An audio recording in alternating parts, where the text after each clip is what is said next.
If Loki ever says to trust him, approximately how long do you think it'll take for a knife to find its way into your back? 10? 20 seconds? You just can't take the trickster god at his word, and yet we can't stop wanting to know more about him. Heck, they're giving him his own show even after his death because he's so popular. We always want more, so to quench the thirst, what are some secrets you never knew about Loki? Well, you're in luck because we've got some of the biggest right here. One thing we know about Loki, besides how he can somehow make an attempted hostile alien takeover charming, is that he's a survivor. No matter what situation he finds himself in, he'll find a way to come back. I mean, even when Thanos killed him for real, Loki's sheer charisma and charm forced the Disney executives to give him his own spin-off show. That's a true superpower right there. But Loki's best death avoidance happened in the comics when the Trickster god survived the collapse of the entire multiverse. Due to Secret Wars, Earth 616 and Earth 1610 collided and wiped out all life in the multiverse for a short time. Don't worry, they got better. But Loki, who was dealing with his own troubles during this time, managed to step outside of reality itself and ended up surviving when a large majority of everyone else perished. Classic Loki. Although it didn't seem like it for the longest time, Loki has the heart of a hero. Sure, you tried telling that to the family of the guy who Loki stabbed in the eye to get his retina details in the Avengers, but even that's been retconned just a bit. After it was revealed that the Mind Stone was in Loki's scepter that was gifted to him by Thanos, it's been said that the stone was manipulating him a bit and making him more evil and obsessed than he would normally be. We got to see a more heroic side of Loki in Thor Ragnarok, and it suited him rather well. But it was nothing compared to the time where he sacrificed his own life to save Asgard. During a particularly strange comic run, Asgard found itself floating over Oklahoma. I mean, sure. Loki initially was teamed up with Norman Osborn and the Dark Avengers to attack Asgard. But after changing his mind after seeing the devastation that was being wrought on his people, he switched teams and ended up sacrificing himself to save Asgard. Who hasn't been an Avenger at this point, am I right? Obviously, Earth's mightiest heroes have fluctuated a lot over the years to see a constantly changing roster. But did you know that Loki once counted himself as a member? That's strange to think about since in the MCU, Loki is literally the reason why the Avengers form in the first place. But okay, there are a few stipulations with this. It wasn't exactly the official Avengers team Loki was a part of, and it was a different version of Loki. Let me explain. In 2013's Young Avengers series, we had a lineup that included Marvel Boy, Hawkeye, Hulkling, Wiccan, and Kid Loki. That's right, Kid Loki.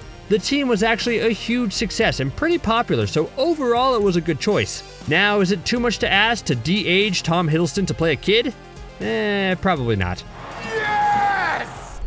I mean, you're probably asking where Kid Loki even came from, right? Well, like everything in the comic book world, it's complicated. After Loki had died for real, he was reincarnated as a kid and the whole thing was revealed to be part of his master plan. Classic Loki. I guess that kind of takes some of the heroics out of his sacrifice to save Asgard, doesn't it? But through this process, he eventually had to destroy a former, younger version of himself, which was a major bummer. And it doesn't stop there.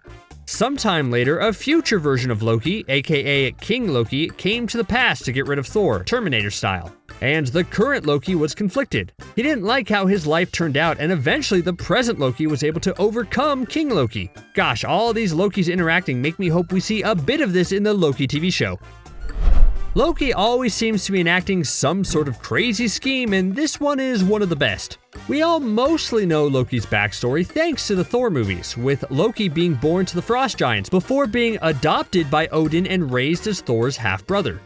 But one time in the comics, Loki wanted to change all of that in an attempt to eliminate his resurrected grandfather, Bor. He wound up working with Hela and eventually traveled back in time to his own birth. But of course, you know, paradoxes and all that. By traveling back in time to try to change things, Loki put events in motion that led to Odin adopting him in the first place.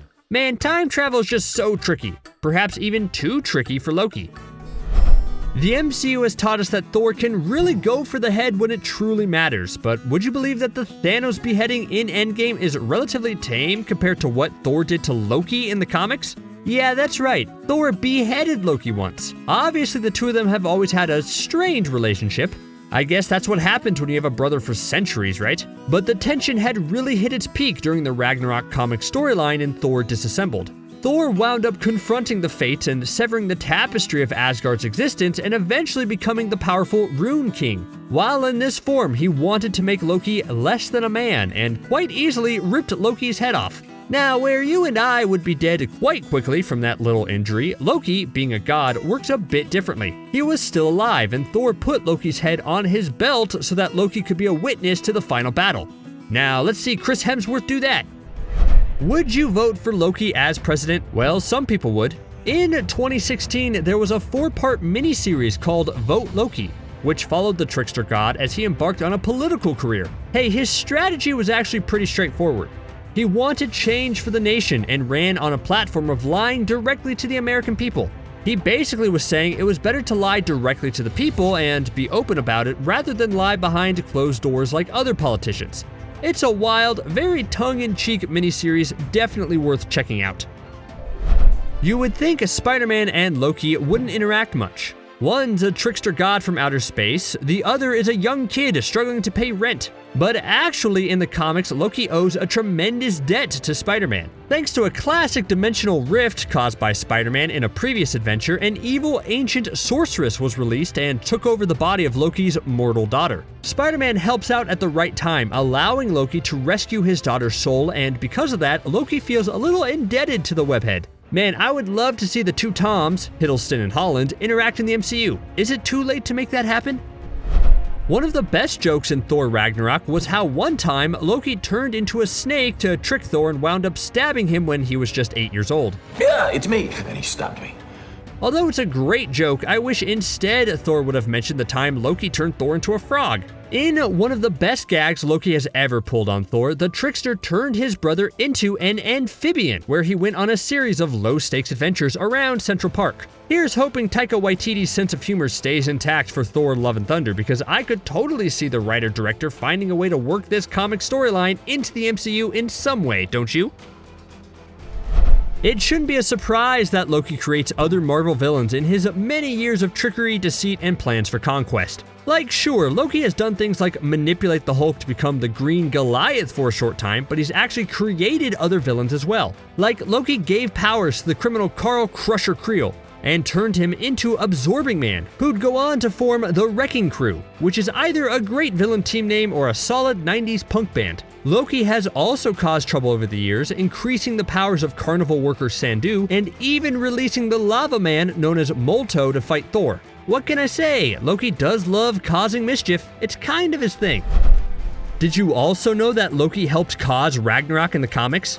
The movie didn't give him that much responsibility, but you could say that with him on the throne impersonating Odin, he set the stage for Hela's grand return. Maybe he should have spent less time watching Matt Damon plays. But hey, that's just my opinion.